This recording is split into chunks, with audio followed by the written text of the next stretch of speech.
Picture this, you're at New York's most exclusive charity gala. Cameras everywhere, the city's elite watching, and then it happens a tech billionaire violently shoves his pregnant wife in front of 300 witnesses.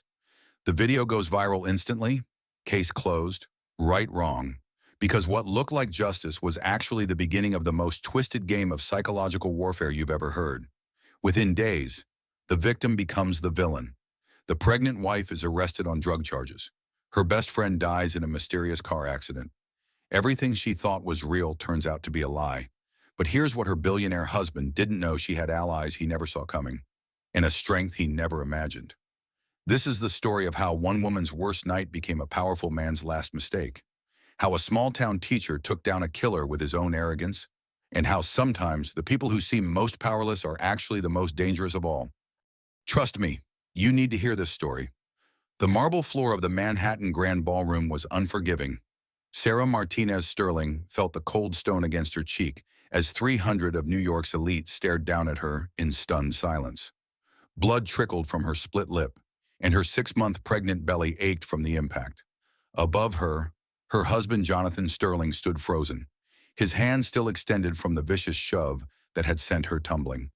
The silence stretched like a taut wire until someone whispered, "Did he just push his pregnant wife?" Camera flashes erupted like lightning, capturing the moment that would destroy everything Sarah thought she knew about her life. But to understand how a former small-town teacher from Texas ended up bleeding on a ballroom floor, we need to go back 3 hours earlier. Sarah had been standing in their penthouse bathroom, hands trembling as she held Jonathan's second phone. The device had fallen from his tuxedo pocket, and when it buzzed with an incoming message, her world shattered. The text was from Madison Cross, the blonde influencer who had been circling their social events like a vulture. "Can't wait to feel you inside me tonight, baby. Wear the cologne I bought you." Sarah's knees buckled. She gripped the marble vanity, her wedding ring catching the light mockingly. This wasn't just a recent affair. Scrolling through the messages, she realized it had been going on for 8 months, since their honeymoon. "You okay in there, honey?" Jonathan's voice called from the bedroom, smooth and concerned. The same voice that had whispered sweet promises during their wedding vows 18 months ago. Sarah stared at her reflection. At 28, she still looked young, though pregnancy had softened her features. Her dark hair was pulled into an elegant updo, her makeup flawless for tonight's charity gala. She looked like the perfect billionaire's wife. She felt like a fool. Her phone rang. Elena Martinez, her mother. "Mija, we have a problem." Elena's accented voice was tight with worry. "The health department just revoked our permits. All 3 restaurants. They're saying we have violations that don't exist." Sarah's blood ran cold. "What kind of violations?" "Fabricated ones. Someone with money and influence is targeting us." The inspector, he wouldn't look me in the eye. "This is connected to Jonathan, isn't it?" Sarah closed her eyes. Jonathan had been pressuring her to cut ties with her mother's little taco shops, as he called them. He claimed they were beneath their social status. Now she understood. The restaurants weren't just Elena's livelihood. They were her pride. Jonathan was systematically destroying Sarah's support system. "Don't worry, Mama. I'll handle this. Be careful, Mija. Men like him, they don't let go easily." Sarah hung up and returned to the bedroom where Jonathan was adjusting his bow tie. He looked devastating in his custom tuxedo, every inch the successful tech mogul who had revolutionized social media platforms. His dark hair was perfectly styled, his green eyes sharp and calculating. "You look beautiful," he said, moving to kiss her forehead, the same lips that had been on Madison Cross. "Thank you," Sarah managed, allowing him to guide her toward the door. The ride to the gala was torture. Jonathan's hand rested possessively on her thigh while he made phone calls about his latest acquisition. Sarah stared out the window at the glittering city lights, planning her escape. She had money saved from her teaching days, carefully hidden in an account Jonathan didn't know about. She could disappear, start over somewhere far away. "By the way," Jonathan said as they pulled up to the ballroom, "Madison will be there tonight. Her PR firm is handling the charity's social media campaign." Sarah's stomach dropped. "I see. I hope you'll be civil. Business is business." The threat was clear: behave or face consequences. The Manhattan Grand Ballroom was a monument to excess. Crystal chandeliers cast rainbow prisms across marble columns, and the city's elite mingled in designer gowns and tuxedos worth more than most people's cars. Sarah had never felt more out of place, despite wearing a $30,000 sapphire dress. "There's our golden couple." Richard Blackwood approached with his wife. Jonathan's business partner was a shark in expensive clothing, always smiling but never with his eyes. As they made small talk about quarterly earnings and yacht clubs, Sarah noticed Madison cross across the room. She wore a blood-red dress that clung to her surgically enhanced figure, her platinum blonde hair cascading in perfect waves. She was 24, beautiful, and everything Sarah wasn't. Madison caught Sarah's eye and smiled. It wasn't friendly. The charity auction was in full swing when Madison made her move. Sarah was bidding on a painting for a children's hospital when she felt a presence behind her. "Sarah, darling." Madison's voice was honey over broken glass. "You look so maternal tonight. Pregnancy suits you." Sarah turned, forcing a smile. "Thank you, Madison. I just wanted to tell you how much Jonathan talks about you." Madison's blue eyes glittered with malice. "He says you're such a dedicated wife. So understanding." The words were calculated strikes. Around them, other guests had begun to notice the interaction, phones discreetly recording. "I'm sure he does," Sarah replied evenly. Madison moved closer, lowering her voice so only Sarah could hear. "He tells me everything. You know, about how you cry at night when you think he's asleep, about how you beg him to touch you, but he can't stand the sight of your pregnant body." Sarah's composure cracked. "Excuse me, he says you're desperate, pathetic. That keeping you around is just good for his image until the baby comes?" Madison's smile was poison. "After that, well, accidents happen to lonely wives all the time." The threat was clear, and Sarah felt ice water flood her veins. This wasn't just about an affair. This was about replacement. Jonathan appeared beside them, his arm sliding around Sarah's waist. "Ladies, are we having a good time?" "Wonderful," Madison purred. "I was just telling Sarah how lucky she is to have such a devoted husband." "I am lucky," Sarah said, her voice surprisingly steady. "If you'll excuse me, I need some air." She turned to leave, but Jonathan's grip tightened on her arm. "Stay. The auction isn't over."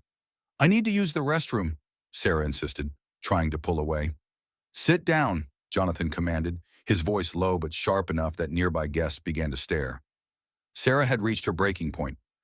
18 months of psychological manipulation, months of isolation from her family, and now public humiliation while pregnant with his child.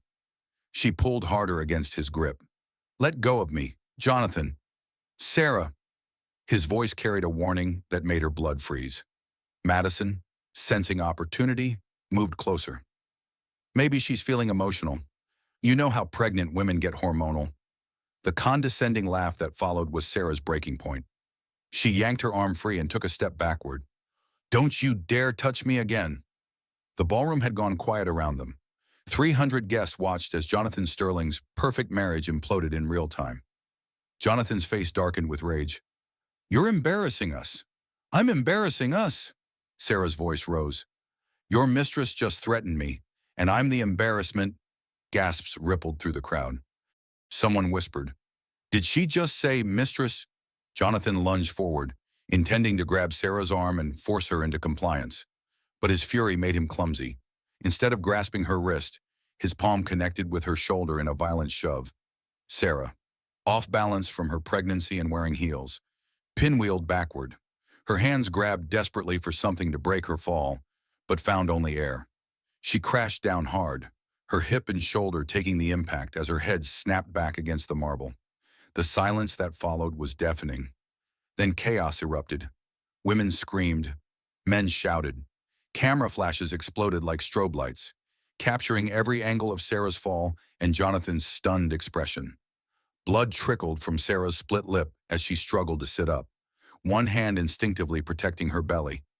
The baby kicked frantically inside her, as if sensing the danger. "Someone call an ambulance," a voice shouted.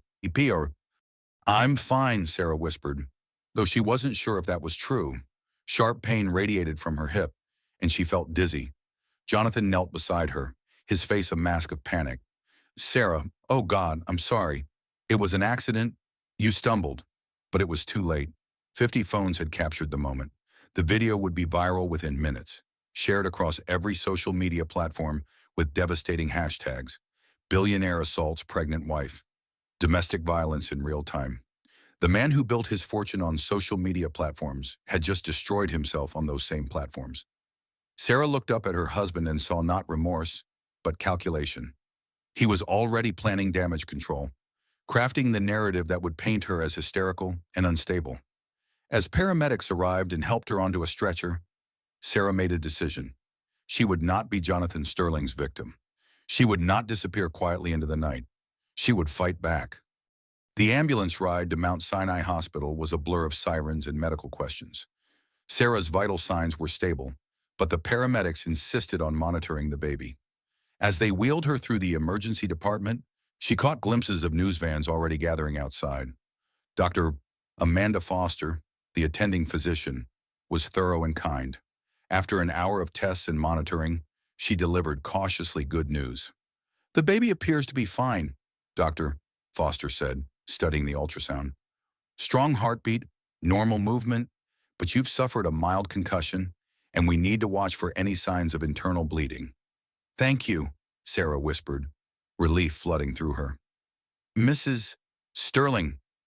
Dr. Foster's voice grew serious. "I have to ask, are you safe at home?" Sarah met the doctor's concerned gaze. "I don't know." Dr. Foster nodded grimly. "I'm required to report suspected domestic violence. A social worker will be by to speak with you." Meanwhile, 3 floors above in the hospital's VIP suite, Jonathan was holding an emergency meeting with his crisis management team. His phone buzzed constantly with calls from board members, investors, and media outlets. "The video has 12 million views," his publicist announced grimly. "Twitter is calling for your arrest. The hashtag Justice for Sarah is trending worldwide." Jonathan paced the small room like a caged animal. "Fix it. I don't care what it costs." "Sir, this isn't something we can simply buy our way out of," his lawyer warned. "Assault charges are likely. Your wife could own half your assets in a divorce. She signed a prenup. Prenups can be invalidated if there's evidence of coercion or abuse." Jonathan's empire was crumbling in real time. Sterling Technologies stock had already dropped 15% in after-hours trading. His board was demanding answers. The charity gala assault had become the lead story on every major network. But Jonathan Sterling hadn't built a billion-dollar empire by backing down from fights. "Get me everything on Sarah's past," he told his team. "Medical records, financial history, personal relationships. I want ammunition." Back in the emergency room, Sarah was meeting with Detective Maria Rivera, a veteran investigator specializing in domestic violence cases.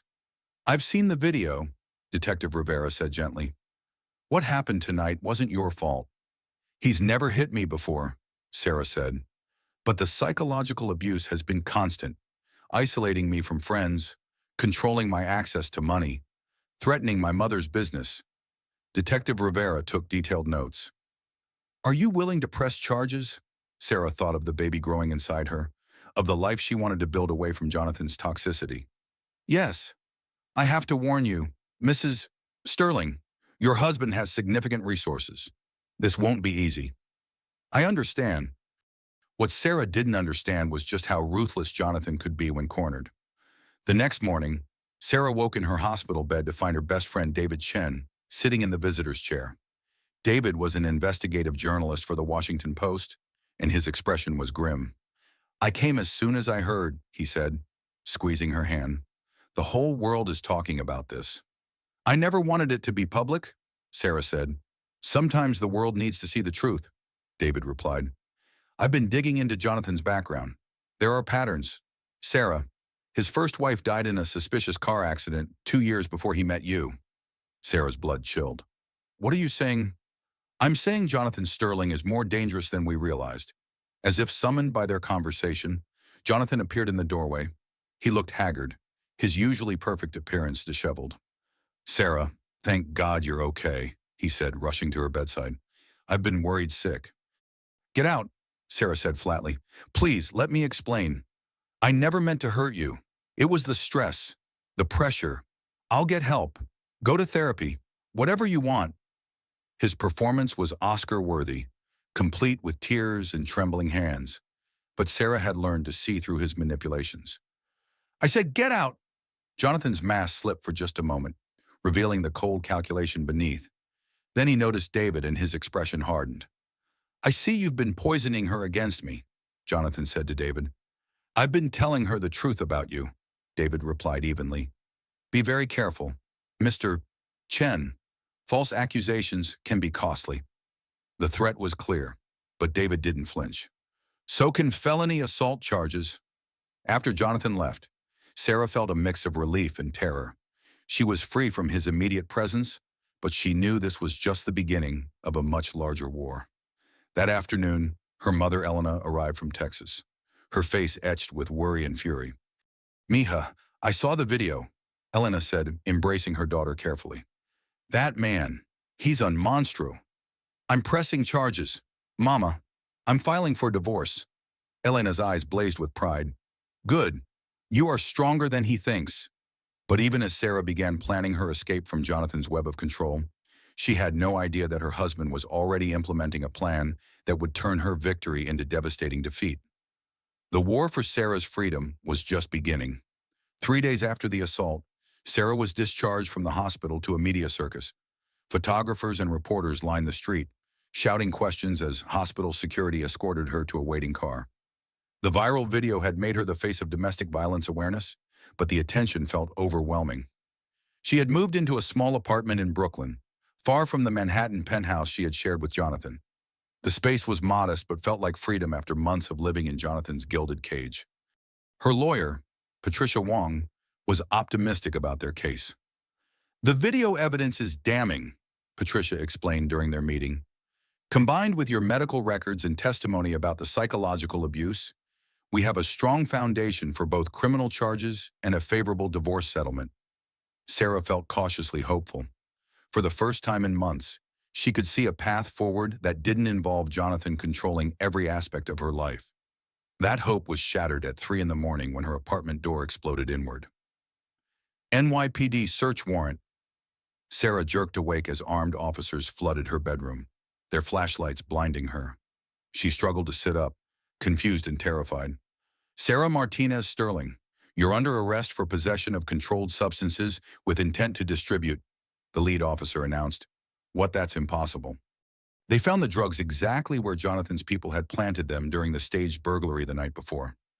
2 kilograms of cocaine, carefully hidden in Sarah's bedroom closet behind winter clothes.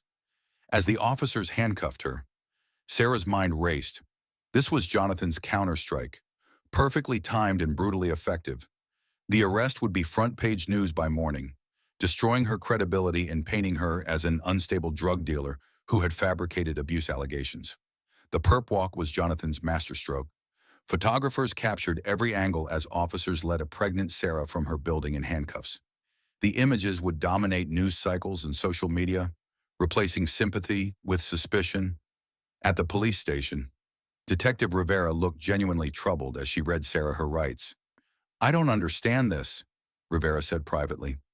These drugs weren't there when we searched your apartment after you filed the complaint. Because Jonathan planted them, Sarah said. You have to believe me. But belief wasn't enough. The evidence was physical and undeniable. Sarah's bail was set at $500,000, an amount she couldn't afford now that Jonathan had frozen their joint accounts. The media narrative shifted overnight. Headlines screamed about the drug dealer wife who had staged her own assault for sympathy. Social media exploded with conspiracy theories and victim blaming. The hashtag that had supported her now turned against her. Jonathan held a press conference from the steps of their penthouse building, flanked by his legal team. I am devastated to learn about my wife's addiction, he said, his voice heavy with manufactured sorrow. I've been trying to get her help for months, but she refused treatment. Now I understand why she became increasingly unstable and paranoid. It was a masterful performance. Jonathan positioned himself as the suffering husband of an addict, forced to protect his unborn child from a dangerous mother. In her jail cell, Sarah felt the baby kick and wondered if this was how Jonathan's first wife had felt before her accident. isolated, discredited, and completely at his mercy. But Sarah had one advantage Jonathan didn't know about. David Chen was already investigating, and he was about to uncover something that would change everything. David worked around the clock, following every lead he could find about Jonathan's past. His investigation led him to California, where Jonathan's first wife, Rebecca, had died in a single-car accident on a winding mountain road. The local sheriff who had handled the case was now retired, but he agreed to meet David at a small diner outside Napa Valley. "That crash never sat right with me," Sheriff Tom Bradley admitted over coffee. Rebecca Sterling was an experienced driver, knew those roads like the back of her hand. But the car went off the road at the exact spot where there were no guardrails. "You think it was intentional?" "I think her husband had motive. She was about to divorce him and take half his startup money. Plus, her life insurance policy was for $10 million. David felt his pulse quicken. "Did you find any evidence?" "Nothing that would stick in court, but the brake lines had been tampered with, made to look like normal wear, but someone with mechanical knowledge could have weakened them just enough." David thanked the sheriff and immediately began the drive back to New York. He had enough to plant reasonable doubt about Jonathan's character, possibly enough to help Sarah's case. He never made it. The accident happened on Interstate 80, just outside of Reno. According to the police report, David's rental car had a tire blowout and rolled multiple times before catching fire. He was killed instantly.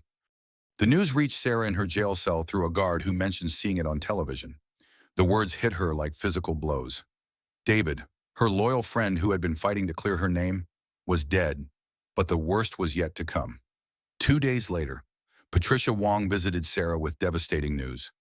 "David's death wasn't random," Patricia said quietly.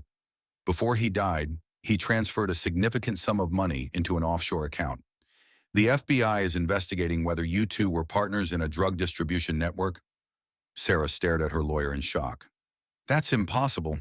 David would never." "There's more. They found evidence that David had been feeding information to tabloid reporters about your marriage. Emails showing he was paid $50,000 for exclusive details about your relationship with Jonathan. The betrayal cut deeper than any physical wound. David, who she had trusted completely, had been selling her secrets. Or had he? Sarah's mind raced, trying to process this information. "Someone's setting him up," Sarah said. "Even in death, Jonathan is destroying David's reputation to discredit anything he might have found." But without proof, Sarah's protest sounded like the desperate claims of a guilty woman. Her legal situation went from bad to catastrophic when the FBI added conspiracy charges to her case. The stress of David's death, the mounting legal pressure, triggered early labor. Sarah was rushed from jail to the hospital at 32 weeks pregnant, her body finally succumbing to months of psychological and physical trauma.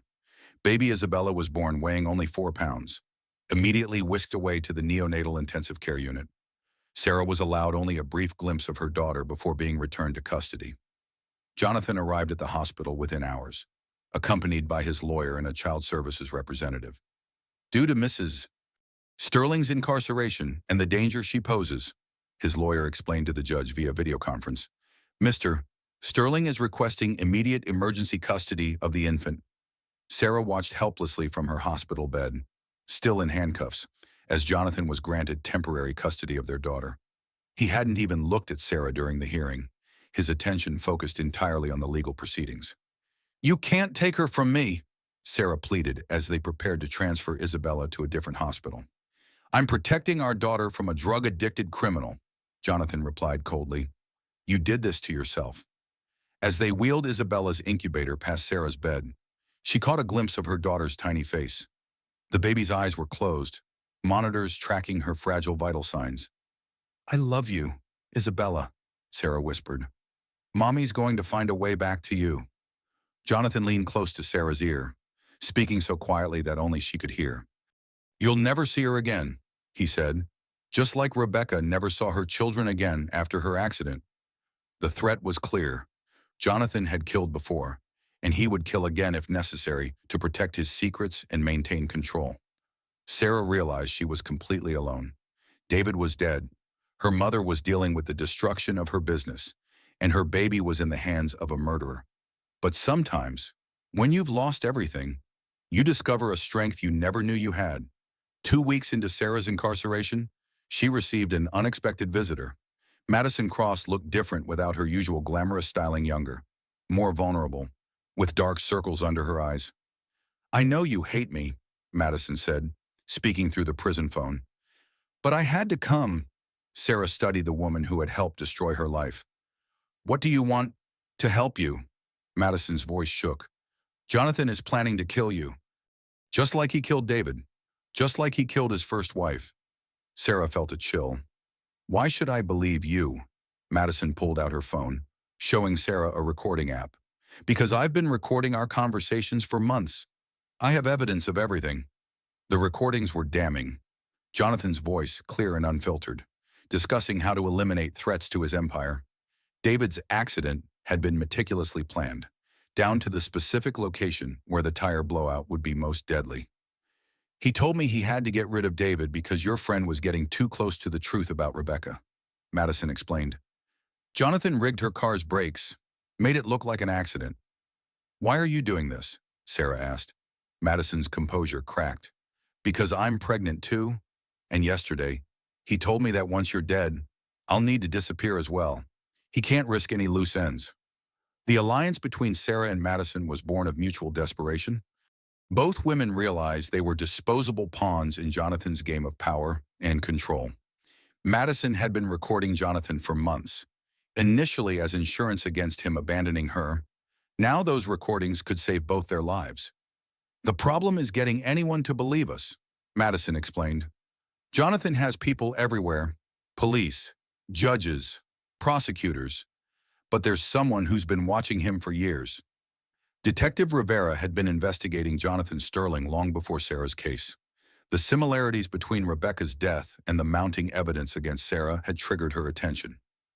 "I've been building a file on your husband for 2 years," Rivera told Sarah during a secret meeting arranged through Madison. "But I need more evidence to move against him." Rivera explained that Jonathan's first wife, Rebecca, had tried to expose his illegal business practices before her death. She had been gathering evidence of money laundering and tax evasion, information that died with her in that mountain car crash. "If we can prove Jonathan murdered Rebecca and David, everything else falls apart," Rivera said. "The drug charges, the conspiracy allegations, it all becomes part of his pattern of silencing threats." But they needed Jonathan to incriminate himself, and that required Sarah to take an enormous risk. The plan was for Sarah to agree to a prison meeting with Jonathan, wearing a wire provided by Rivera. They would need him to confess to David's murder or threaten Sarah directly. "He's arrogant enough to gloat," Rivera explained. "Men like Jonathan can't resist explaining how clever they are." Sarah agreed, knowing it might be her only chance to see Isabella again. If the plan failed, Jonathan would certainly have her killed in prison, making it look like suicide or an attack by another inmate. The meeting took place in the prison's attorney conference room. Jonathan arrived looking perfectly composed, his expensive suit and confident demeanor marking him as a man still in control. "Sarah, you look terrible," he said, taking the seat across from her. "Prison doesn't suit you." "What do you want, Jonathan?" "I want to offer you a deal. Plead guilty to the drug charges, accept a 20-year sentence, and I'll make sure Isabella is well cared for. You'll even get supervised visits once a month." Sarah forced herself to appear broken and defeated. "And if I refuse," Jonathan's smile was cold, "accidents happen in prison, just like they happened to David on that highway, just like they happened to Rebecca on that mountain road." Sarah's heart raced, but she kept her expression neutral. "You killed them." "I eliminated threats to my family's security," Jonathan corrected. "David was getting too close to information about Rebecca's unfortunate accident. As for you, well, you've become more trouble than you're worth." He leaned forward, his voice dropping to a whisper. "But Isabella needs her father, so you have a choice. Die in prison fighting charges you'll never beat, or live in prison knowing your daughter is safe with me." "Some choice," Sarah said bitterly. "It's more than Rebecca got, more than David got. I'm being generous because you're the mother of my child." Jonathan's arrogance had provided exactly what Rivera needed. His confession to murdering David and Rebecca, combined with his direct threat against Sarah, would be enough to arrest him for conspiracy to commit murder. But as Jonathan stood to leave, he paused and looked directly at the spot where Sarah's wire was hidden. "Oh, and Sarah," he said with a knowing smile, Tell Detective Rivera I said hello. Sarah's blood turned to ice. Jonathan knew about the wire. He had known from the beginning. Did you really think you could outsmart me? Jonathan laughed. I own half the police force, sweetheart. Rivera's been feeding me information about your little investigation from day one. Sarah realized with growing horror that she had walked into another trap. The wire recording would never see the light of day. Rivera was working for Jonathan, and now Sarah had provided him with the perfect excuse to have her killed. Guards, Jonathan called out. I think my wife is having a medical emergency. As prison guards rushed into the room, Sarah understood that this was probably the last conversation she would ever have. Jonathan had outmaneuvered her again, and this time, there would be no escape. As the guards approached, Sarah braced herself for whatever fabricated medical emergency Jonathan had planned, but instead of restraining her, they moved toward Jonathan. Jonathan Sterling, you're under arrest for conspiracy to commit murder, the lead guard announced, producing handcuffs. Sarah stared in shock as Jonathan's confident expression crumbled into confusion and rage. This is impossible, Jonathan snarled. Rivera works for me. Actually, he doesn't, a familiar voice said from the doorway. Detective Rivera entered, but she wasn't alone. Behind her came a woman Sarah didn't recognize, tall, with graying hair and sharp eyes that missed nothing. Mr. Sterling, meet FBI Special Agent Catherine Morse, Rivera said. She's been running a joint task force investigating your criminal enterprises for the past 3 years. Agent Morse stepped forward with grim satisfaction. Thank you for the confession. Mr. Sterling, we have it all on record. Sarah looked around in bewilderment. I don't understand. The wire was real, Rivera explained, but not the one you knew about. Agent Morse has been monitoring this facility for weeks, recording all conversations in this room. We've been building a case against your husband's entire organization. Jonathan's face had gone pale. This is entrapment. Nothing you recorded will be admissible. Actually, it will, Agent Morse replied, because Madison Cross has been working with us for 2 months. She approached us after Jonathan threatened her life. The pieces began falling into place for Sarah. Madison's visit, the recordings, even the prison meeting, it had all been orchestrated by federal agents building a case against Jonathan. Madison's recordings gave us enough evidence to obtain federal warrants. Agent Morse continued, we've been monitoring your communications, your financial transactions, and your criminal associates. Today's confession was just the final piece we needed.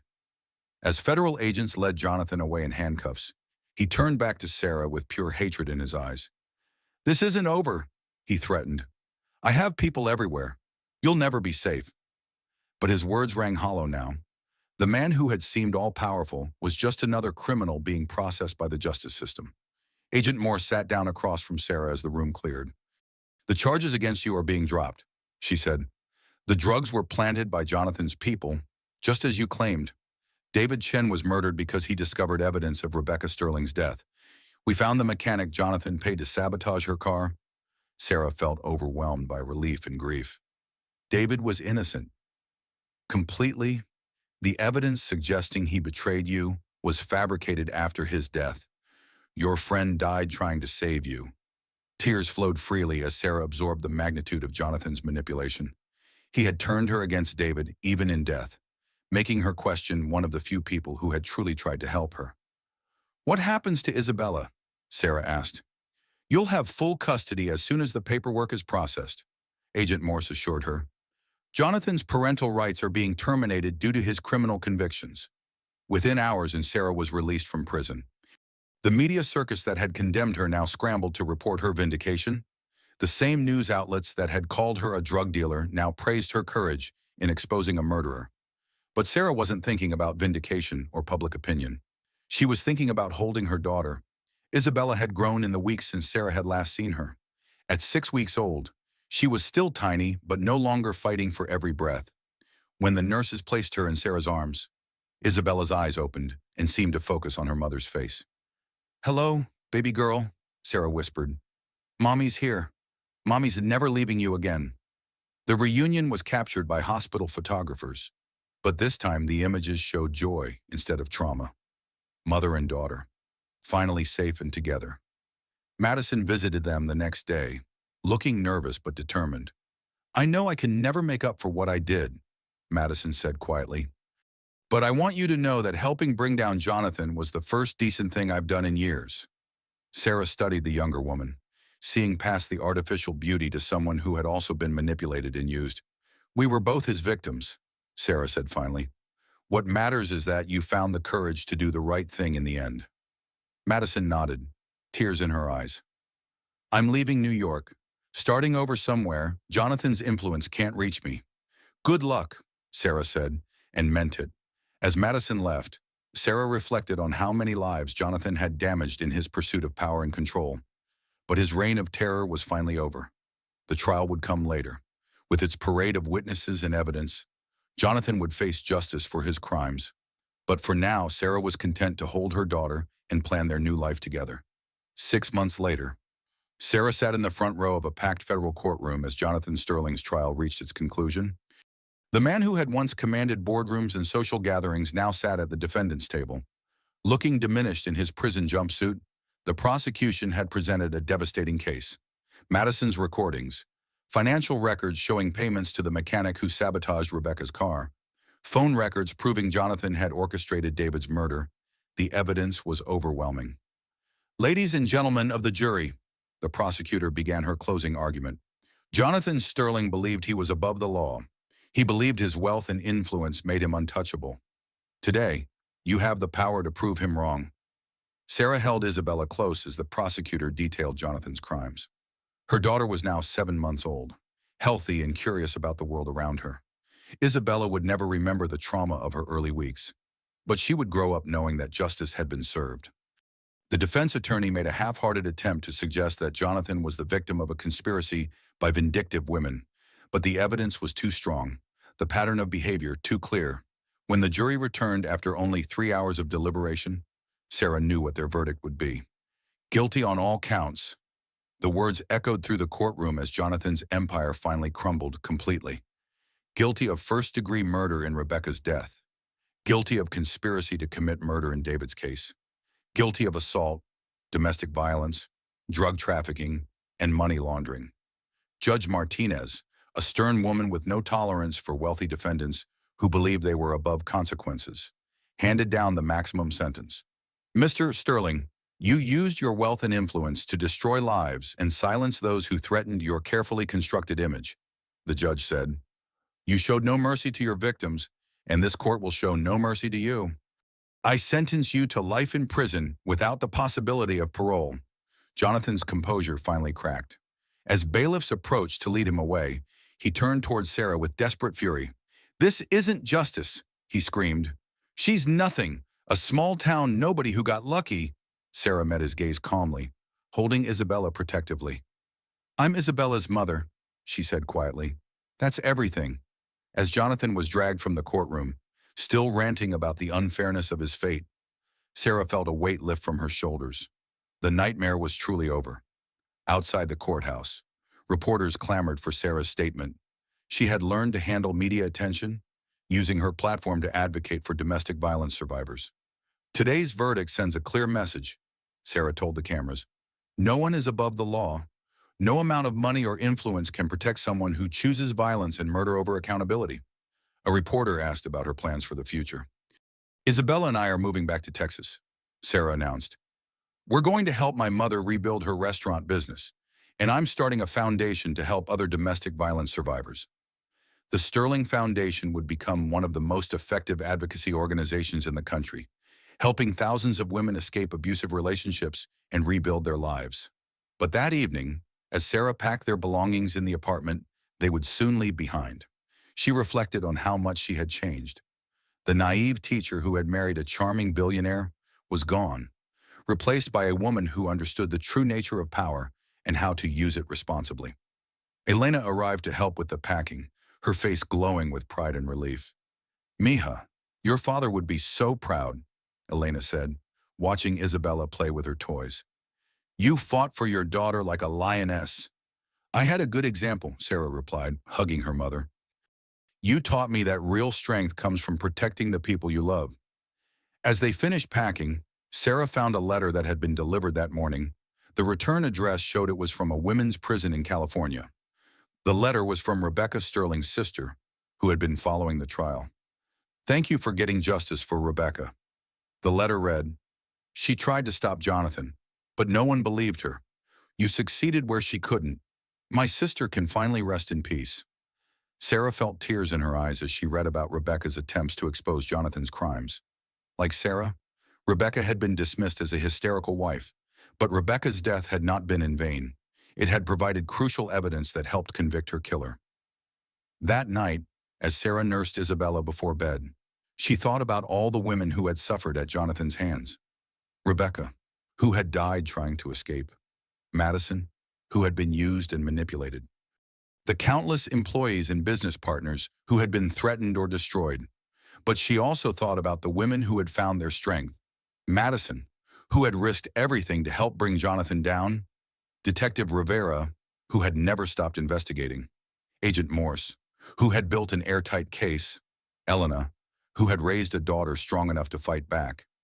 Isabella fell asleep in her arms, safe and loved and free from the shadow that had darkened her first months of life. 1 year later, Sarah stood in the renovated dining room of Casa Martinez, watching her mother direct the kitchen staff with the same fierce efficiency that had built a successful restaurant chain from nothing. The Sterling Foundation had provided the funding to rebuild Elena's restaurants after Jonathan's sabotage, but they had become something more ambitious. Each location now served as a community resource center, offering legal aid, counseling services, and job training for women escaping abusive situations. The lunch rush is about to start, Elena called out. Sarah, can you help with the front? Sarah smiled, adjusting Isabella's carrier as she moved to greet arriving customers. Isabella was walking now, a fearless toddler who charmed everyone she met. She would grow up surrounded by strong women who had overcome impossible odds. The foundation's work had attracted national attention. Sarah found herself testifying before Congress about domestic violence legislation, speaking at conferences, and consulting with other organizations. The teacher who had once felt powerless in her own marriage had become a voice for thousands of women seeking justice. But the most satisfying moments were the quiet ones, like when she received a letter from a woman in Oregon who had escaped her abuser after reading about Sarah's story, or when a survivor graduated from one of the foundation's job training programs and found financial independence. Mrs. Bennett, a young woman, approached nervously. Sarah had legally changed her name back to Bennett after the divorce was finalized. Please call me Sarah. How can I help you? The woman was about 25, with bruises barely concealed under makeup. Sarah recognized the signs immediately, the flinching at sudden movements, the constant checking of her phone, the way she positioned herself near the exit. I saw your interview on television last week, the woman said quietly, about getting out safely. I think I need help. Sarah sat down with her, Isabella playing contentedly nearby. Over the next hour, she listened to a familiar story of escalating control and violence, but this time Sarah could offer real solutions, safe houses, legal representation, job training, and most importantly, hope. You don't have to live in fear, Sarah told her. There are people who will help you build a new life. As the woman left with contact information and a safety plan, Sarah felt the deep satisfaction that came from turning personal trauma into purposeful action. That evening, she received a call from Agent Morse with an update on Jonathan's situation. He's been transferred to administrative segregation, Morse reported. He was caught trying to organize attacks on other inmates he believed were cooperating with authorities. The man still thinks he can intimidate and control people from prison. Some things never change, Sarah said. Actually, there's something else. We've been investigating his business associates, and we've uncovered evidence of a larger criminal network. Your testimony helped us understand how these organizations operate. We've arrested 12 more people in the past month. Sarah felt a grim satisfaction, knowing that Jonathan's downfall had led to justice for other victims. His arrogance had exposed an entire network of criminals who had believed themselves untouchable. After the call, Sarah walked through the house she had bought near her mother's restaurants. It was modest compared to the Manhattan penthouse, but it felt like home in a way that luxury prison never had. Isabella was asleep in her crib, surrounded by pictures of the extended family who loved her Elena. Detective Rivera, who had become like an aunt. Even Madison, who sent birthday cards from her new life in Oregon. Sarah checked her email before bed and found a message that made her smile. It was from a documentary filmmaker who wanted to tell her story, but with a focus on the survivors and advocates who had helped bring down Jonathan's network. This isn't just about one woman's escape, the filmmaker wrote. It's about how a community of survivors can create change that protects others. Sarah agreed to participate, knowing that visibility could help more women recognize the signs of abuse and seek help earlier. As she prepared for bed, Sarah reflected on how much her life had changed. 2 years ago, she had been trapped in a marriage that was slowly destroying her. Now she was building something meaningful from that trauma. Isabella stirred in her sleep, and Sarah went to check on her. Her daughter would grow up knowing that women could fight back, that justice was possible, and that survivors could become advocates. Looking at Isabella's peaceful face, Sarah whispered the promise she made every night. "You'll never have to be afraid the way Mommy was. We've made sure of that."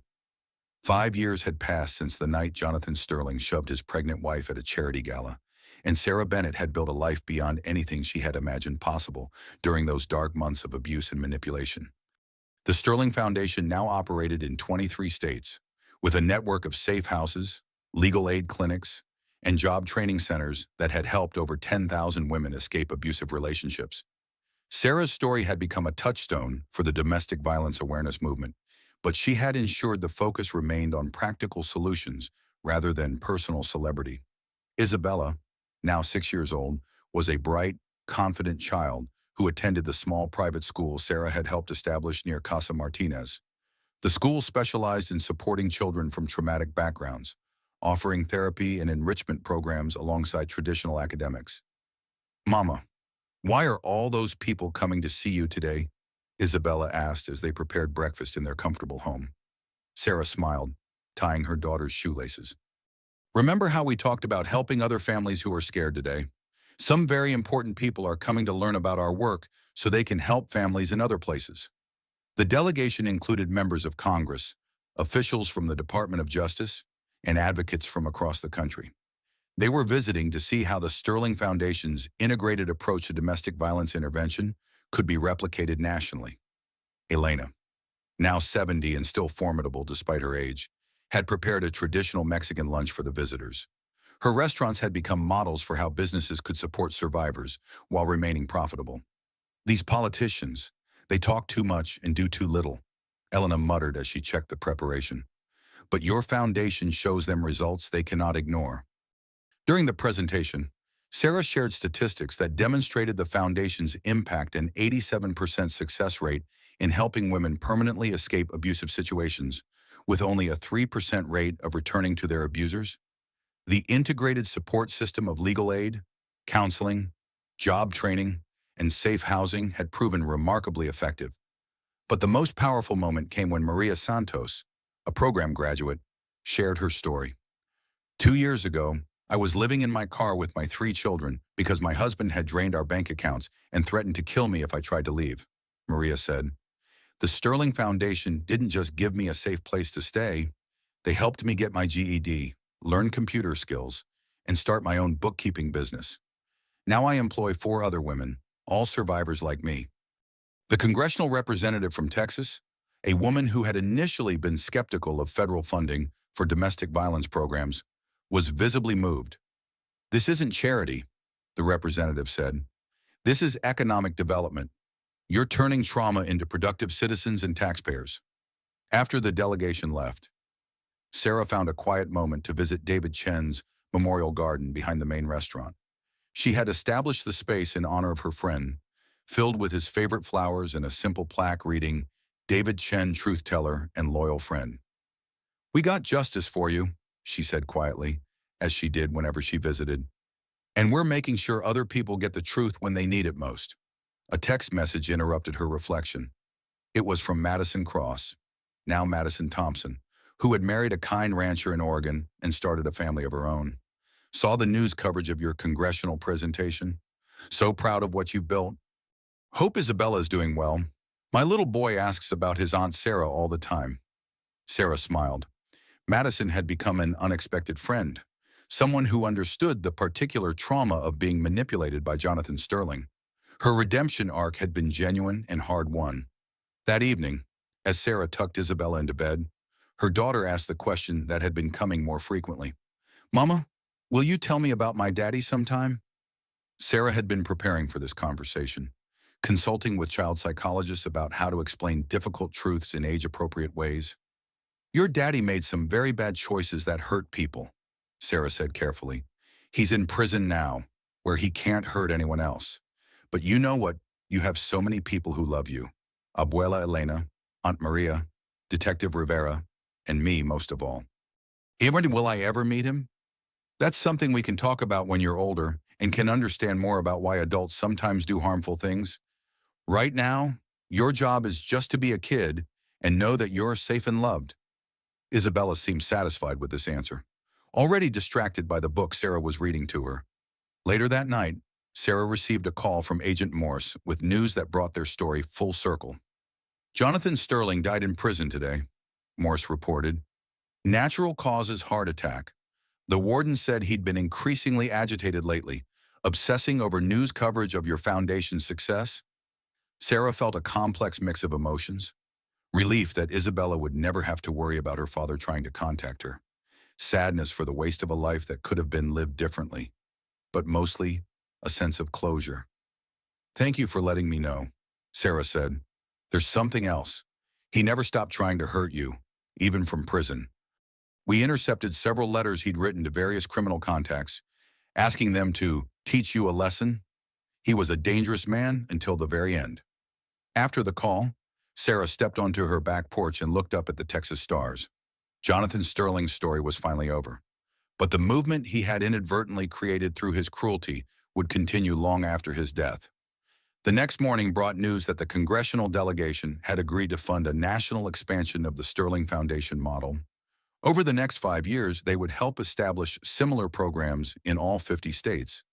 As Sarah shared the news with her team, she thought about the ripple effects of that terrible night at the charity gala.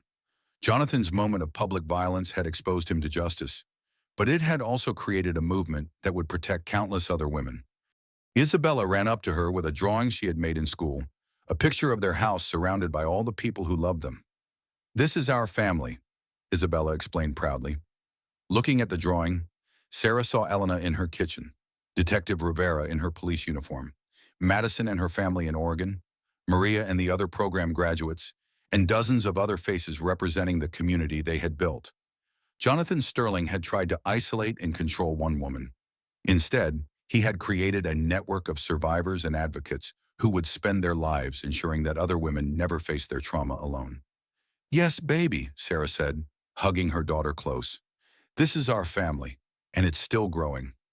The story that began with one woman's humiliation had become a legacy of courage, proving that sometimes the worst moments in our lives can become the foundation for our greatest contributions to the world.